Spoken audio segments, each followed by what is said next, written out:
Hey guys, Swisher Family Farm here. Today's the day I don't like doing. Got yard work to do today. I like to wait for the grass to get to a seed.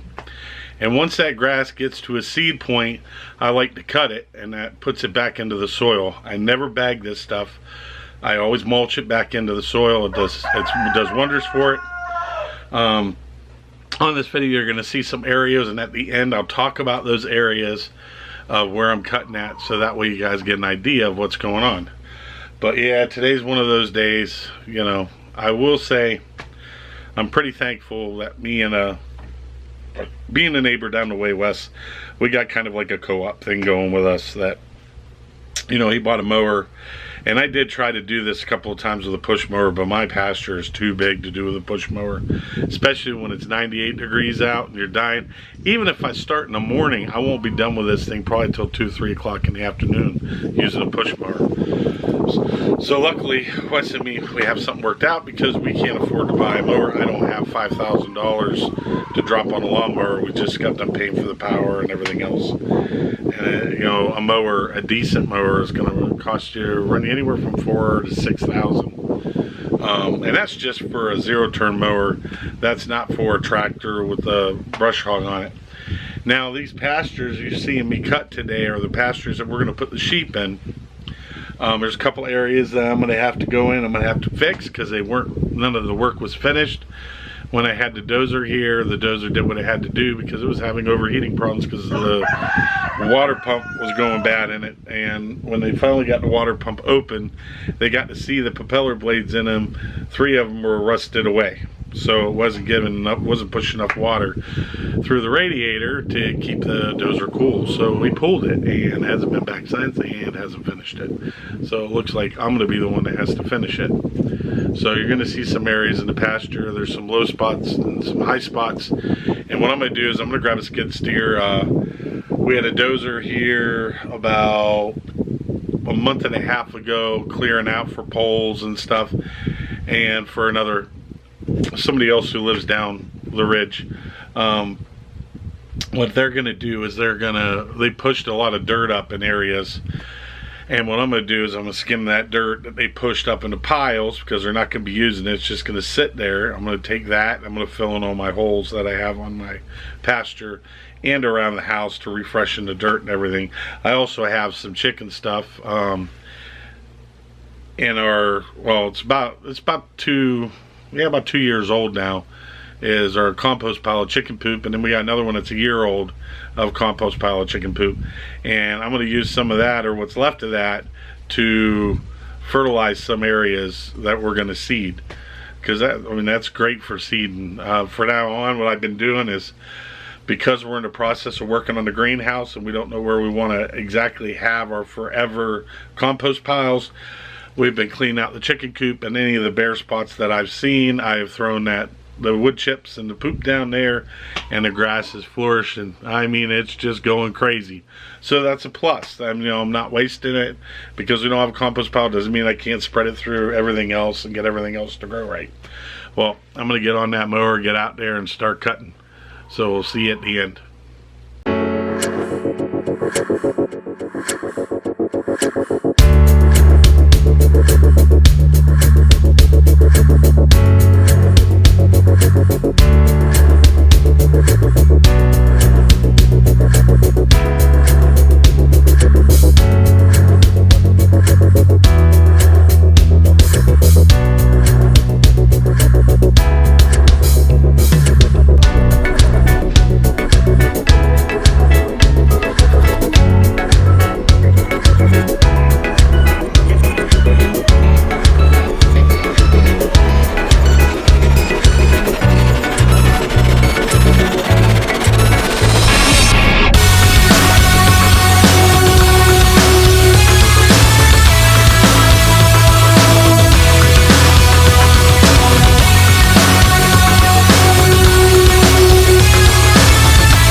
Alright guys, so I'm back. As you can see, you saw me cutting the grass. Oh, sitting in the same spot. I am just hot now. Hot. Ugh. It's kicking my butt. Oh, that thing bounces you around so much. Man, I wish I'd just owned my own mower. But, you know, God's will, God's way. I'll get one eventually. I'm just blessed that Wes, you know, we have a situation worked out on the mower where if I use the mower, I take care of the mower. When I'm done with the mower, I fill it up with gas. It's pretty much it. When I'm done with the mower, just fill it up with gas. I don't mind that. If I ain't got to do this with a push mower, I don't mind at all. And I help out if the blades need to be sharpened and stuff. I mean, that's part of the maintenance situation I do. I don't do anything else to it because it's not mine and I don't want to mess with it and have something go wrong and be responsible. So I let Wes do that, and if there's something Wes needs for it or something, you just call me up and tell me and I'd take care of it. So as you see on some of the pastures, when you saw when I was moving the camera around, you see a lot of dips and you see some areas I don't cut. The reason why I don't cut those areas is because there's still stump there, and I'm gonna have to get that skid steer and I'm gonna have to pop those small stumps up. I really don't want to run over with a mower. I don't want to break anything, so I just go around it. Little by little, I'm slowly working on that side pasture that you see me run back and forth across, over where the greenhouse is at. Down in that valley right there is where we are perked for our septic system. So I just try to keep it clean. I'm not worried about it because we're going to have a backhoe down there digging a hole. We're going to be digging trenches, you know, probably 30 inches deep. It's got to be 24 inches deep, and you got to have the top for it, so, you know, 2 foot deep. So we'll be digging those. There'll be 3 of those trenches, total of 70 foot long, and we'll put our runs in there for a septic system. Now the other back part that you saw me cutting is where we're going to put the house. So I keep that cut and I try to figure out, you know, so when we do the house, it's already ready. I'm going to have dirt dumped, and then I'm going to have crush and run dumped. Well, actually chert and then crush and run, because chert packed down real good, and then I'm going to get some crush and run and have that dropped, and we're going to pack that down real good, so when we build the foundation of the house, we won't have to worry about it. We know it'll hold up and it'll last. Yeah, there's a lot of dips and valleys and stuff in here, and you know, the dozer work wasn't the best. You know, it could have been done better. It really could have. But at 125 bucks an hour, I'll do it with a skid steer. I'll have a skid steer for a whole entire day for 3 hours of paying a dozer to come in and do it. So, and if I can do it in a day and it costs me less, then I'm going to do it that way. We still got some trees we got to take down, some small stuff, and there's still some work to be done in there. There really is. And I'll get it done. It'll take time. Time is money. Money is how you finish the job. But if I got any sponsors out there want to sponsor me and grab me a mower, it'd be appreciated. Because boy, God knows I'm gonna need it, because that pasture's the area you saw me cut today, the pasture's double that. I haven't went down to the other end yet because that's all filled in. I haven't gotten in there. That's why I need a skid steer. I haven't gotten in there and gotten the stumps out. I haven't gotten all the roots and all that stuff up. I don't want to go back there and start cutting. So what I do is I try to cut down little by little. I go in there with a weed eater, I'll cut it down and pull those stumps or pull those roots, and that'll give me another section. So I work probably about a 10 to 20 foot section every 2 weeks that I'll clear out over there, so I can get closer and closer down to that hillside. That hillside goes down quite a ways, so it's not that steep. I mean, it's a pretty decent fall, but nothing that a mower can't handle going up and down. I mean, it'd be easy with a mower. I wouldn't do it when it's wet, but you know. Oh, so we got all the yard work done now. Only thing I have left or all the cutting done. All I have left now is weed eating, which is another thing that I just, you know, I don't like to do, but I gotta do it because there's some stuff around here that me and Amy have to work on getting cleaned up, and we will. It just takes time. Everything's time. We've come pretty far, 3 years of having nothing but trees and pines here. A lot of the reasons why we cleared the land out as much as we have is because of the pine. The last winter storm really showed us what this place could look like in a bad storm. When we had the, the freezing rain, and then we had the heavy snow come down. I mean, you can sit out here on the porch and look out, and you can watch those pine trees snap. But if I didn't have that to worry about, I probably wouldn't have taken out as many pine trees as I did, because they aren't bad. I mean, they're not great, but they're not bad. The pasture, the backside, one side of the pasture, down from where the greenhouse is at, where I angled the camera and saw me go down in that valley where the septic system is, there's a ridge line right there. That ridge line we're not gonna mess with. We're gonna leave it all natural. I'll only cut up to it. We'll have a fence line there. I don't want to take all my land and completely clear it. I want some vegetation. I want some areas where, if the deer want to come, they can go there and hide. And I also want an area where, the birds can flourish. I love watching my birds. I love my squirrels. And, it's nice to be able to look out. We got a hummingbird that comes over in a hummingbird feeder. Matter of fact, just left. And it seems to be enjoying the hummingbird feeder. So I like to get a couple more of those out by the garden and by the greenhouse, hanging off the greenhouse. And I like to get a couple. I like to have about, I don't know, 5 or 6 feeders on the property. It's really good for the hummingbirds, and it's good for your garden too. Last night we saw a bat. We have a bat here that flies around, which is another great thing, because if you've got a bat, that bat will eat bugs galore. So bats are good, bats aren't bad. And it's probably just a normal, regular old fruit bat. Nothing. You hear the wind blowing. Alright guys, well, you kind of got an idea of what I go through and what I have to do when I cut grass. I do this every 2 weeks, or I wait until I start seeing it come to seed, and then I cut it down again. That way I can get some more growth, get it put back in. We will be reseeding everything again here in the next month. We have to, because I have to get it rooted for the winter, and then spring when it comes back, it'll come back with a vengeance and really plant well. So at that point, guys, God bless. Swisher Family Farm here.